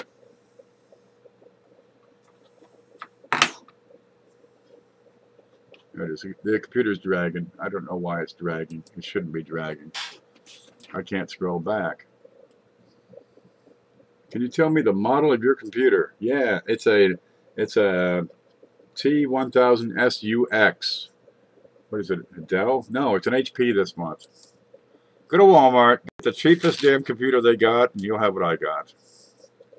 I can't find your post. This thing won't go back. Here's the screen. I'm trying to go back on this, but it won't let me. Look at this. It won't move. I should move 10 times. It's not doing. Okay, hell with this. Try reposting what you wrote. Pause. I'm going to kill that too. I don't know what that is. What else is running here that's slowing things down? Computer's taking a break on me. I'm going to stop streaming for just a moment. And then restart streaming. No. There's nothing on that side. There's nothing loading. What's wrong with this computer? Yeah, don't buy computers at Walmart. Seriously, we both need to upgrade. Yeah. This one will get hit by a shed soon enough. Okay, home. There's home. That was my question. I want to know your... Okay, that was your question. It's a HP... Whatever the hell. The sticker's all worn off. It's a... I think it was $329. Right, just a laptop. Ain't nothing special about it. The cheapest one they got. I learned years ago, get the cheapest one, because I take the thing, throw it in the truck, go to another plant, pull it out, take pictures, load them on, unload them, go to another plant, and the thing just gets bumped and thumped and crumped, and geez, you do that for a few months, and hey, this laptop is shit, which is why I put my data on a hard drive, because those things take a pounding and be okay. Yeah, it's a laptop. Oh, we are home. Okay, move this anyway. Come on. That's it. That's a Play-Doh. That's a sticker that's worn off. And it's a HP right there. HP. Ta-da! Nothing to it. And I got the other monitor up here. Because now, there. That's stable again. There. The other monitor up here. If it'll turn on. There it is. Ta-da! So I got stuff there, and I got stuff here. And that's the hard drive I use. And that's where my data is. I don't use a hard drive on the laptop because these are shit. Really. 300 bucks? It ain't going to be good. Good computers aren't good. No. Good computers aren't cheap, and cheap computers aren't good. That hard drive has saved me so many times I can't tell you. You don't lose the data. I'm going to get rid of Ice Baby before he dries out. Yeah, but boy, that's handy now. I was scoping out some stuff earlier, and I'll put prices over there. Here you go. What's this? Why do you do that? What the hell's it doing? There. I can move that over here. There you go. So I can have prices. I have a price list of stuff there. Over here, I'm looking at an auction and bidding and shit, right? And I'd come over here, and there's my prices. Because before I had to, click from window to window. And this computer is kind of slow. It doesn't have a whole lot of memory. Doesn't have a whole lot of power.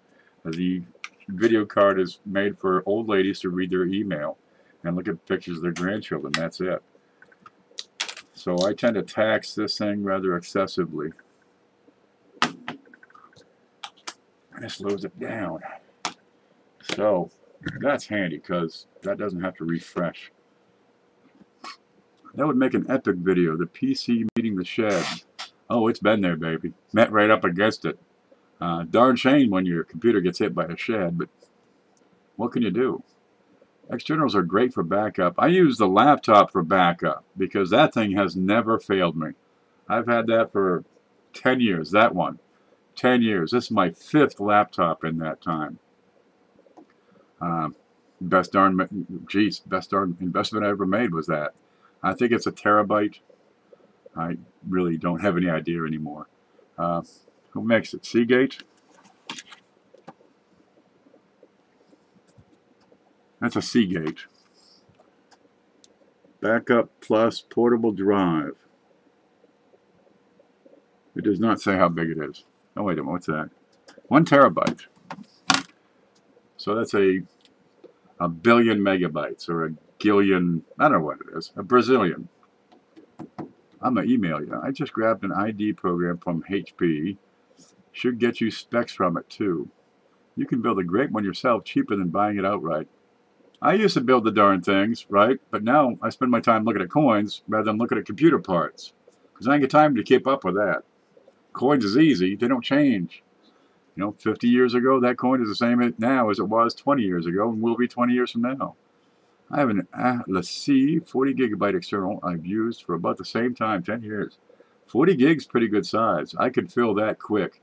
I go see my brother-in-law and he rips movies, so, you know, we watch them before they hit the theaters. That's where the hard drive, that's why we need it so big. 1,000 gigs is a terabit. So 1,000,000 gigs is a terabyte.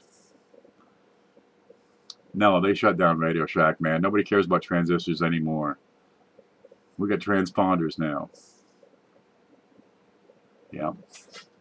Oh, a guy calls up asking me questions about computers. Dude, I don't know nothing. But I see you on the computer. Yeah. I'm talking about coins, though. Not talking about computers. I'm not a computer guy anymore. I built one back in the mid-90s, but it was a whole lot easier when it was all ISA cards. Then they came out with the Visa cards. Everything else. There we go. Let me blow my nose real quick. Excuse me. Can you see me?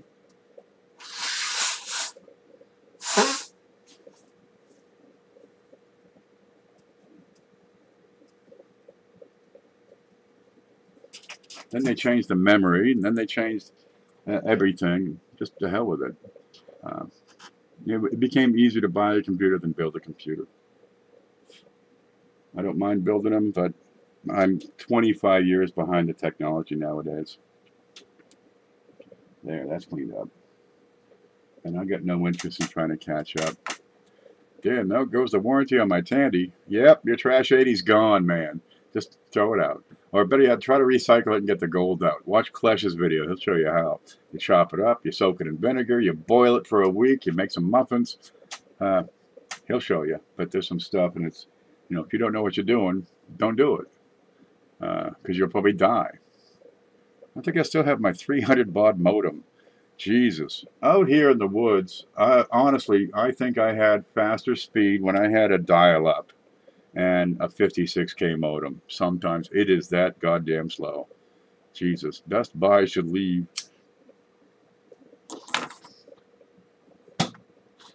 Yep. Look, we're about 2 hours into it. I'm petering it out. I got a few more things that I got to get done before the sun comes up. And then I got to run into town and take care of some things. Penny Pincher's going to set you up with a chick? All right. Anyway, I want to thank you guys for tuning in while I play with my Play-Doh. It was a lot of fun. I'm going to have to clean that, I think. Huh. There we go. CCJ, if you want to get some of these. They're pretty darn handy. And make nice to Paula. Maybe she'll get you some Play-Doh. Look, it's like Play-Doh, only smaller, but it's a perfect amount. We get all kinds of colors. There we go. Let me get rid of this. I got my desk back. Well, a piece of my desk. BC Coins Becker don't think there is dial-up anymore. There probably is. There are places like Utah that are 20 years behind the rest of the nation. Yep. You stay groovy, Coin Dragon. I'm going to get out of here and go do my thing.